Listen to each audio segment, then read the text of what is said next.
7h42, la première équipe d'intervention réalise 2 tactiques. La première, c'est de faire valider autour du bâtiment les accès, les issues, observer par les châssis s'il y avait des gens en bas. Et il y a un constat qui est fait, c'est qu'il y a une fumée dans tous les châssis, donc fumée épaisse au sous-sol, présence d'une bonbonne de propane à cet endroit-là. L'officier qui s'est rendu ici pour fermer la bonbonne de propane a dénoté que la fenêtre de cette pièce-là était noire. C'est ce qui explique la raison pour laquelle les autres, au début de l'intervention, ont été fracassés pour permettre la ventilation des gaz chauds, pour permettre à la fumée de sortir à l'extérieur du bâtiment, non pas celle-là. Ce qu'on craignait, c'est un embrasement de la section ici qui était très affectée par l'incendie et que les flammes touchent au réservoir de propane. Donc, on l'a fermé.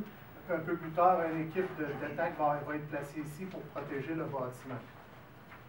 Il faut se rappeler qu'à ce moment-là, au tout début de l'intervention, dès notre arrivée, les fumées étaient visibles jusque sur la rue Amiotte.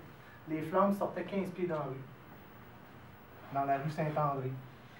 Alors, ça, c'est de l'aveu des premiers intervenants sur place, autant policiers que pompiers. C'est le constat dès les premiers instants de l'intervention. Donc, on faisait face à une intervention qui avait déjà évolué. Malgré cela, les pompiers, en arrivant, la première équipe, s'est affairée à rentrer à l'intérieur, ici au rez-de-chaussée, pour aller vérifier s'il restait des gens à l'intérieur, mais aussi pour trouver un accès au sous-sol. Maintenant, on connaît les lieux, on connaît les accès, on connaît la configuration du bâtiment, mais mettez-vous à la place des intervenants qui arrivent ce matin-là, ne connaissent pas le bâtiment, n'y sont jamais entrés, ne savent pas à quoi ils font face. Donc, première recherche très rapide effectuée au rez-de-chaussée ne permet pas de trouver d'issue, mais permet par contre de déterminer qu'il n'y a personne à l'intérieur.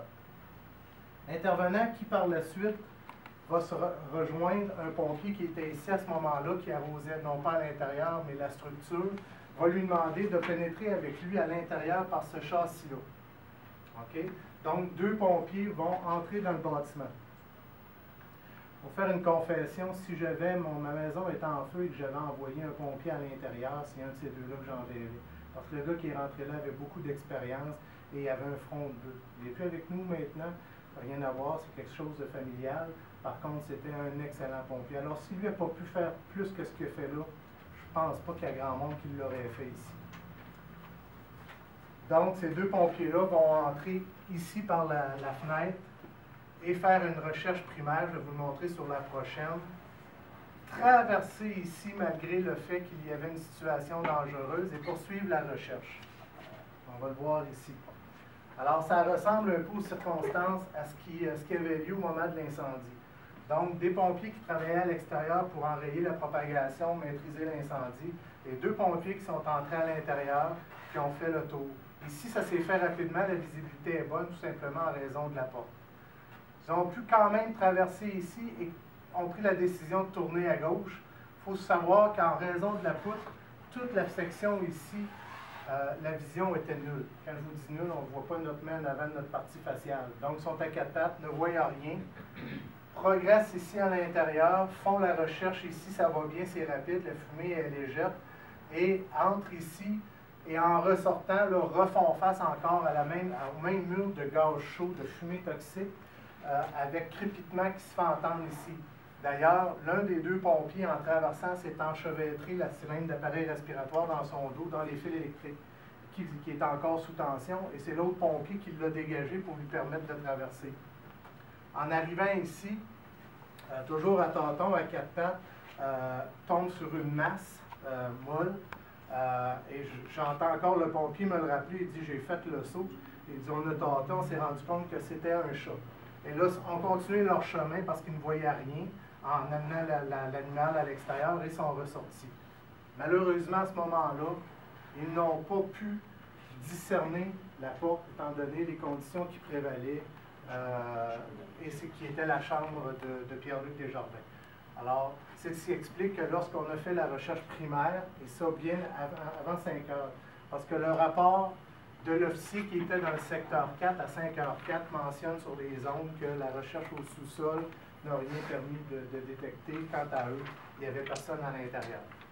Donc, en arrivant ici, ne peuvent discerner la porte ni par contact. Peut-être ont-ils été distraits par la présence de cette masse-là par terre, ont quand même continué leur chemin et ressorti à l'extérieur.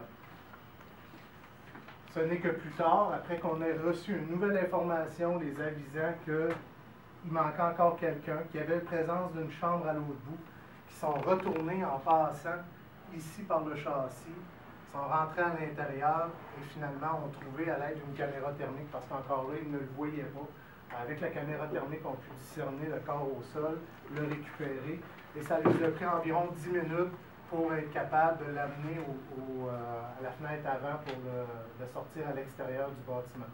Pour comprendre qu'un corps inanimé est très difficile à manœuvrer. Donc, sans rien présumer, on pense que même à 5 heures, s'ils avaient pu accéder à M. Desjardins, il aurait été très difficile, voire même impossible, de le sortir à l'extérieur, sain et sauf, considérant les circonstances qui faisaient lieu lors de cet incendie.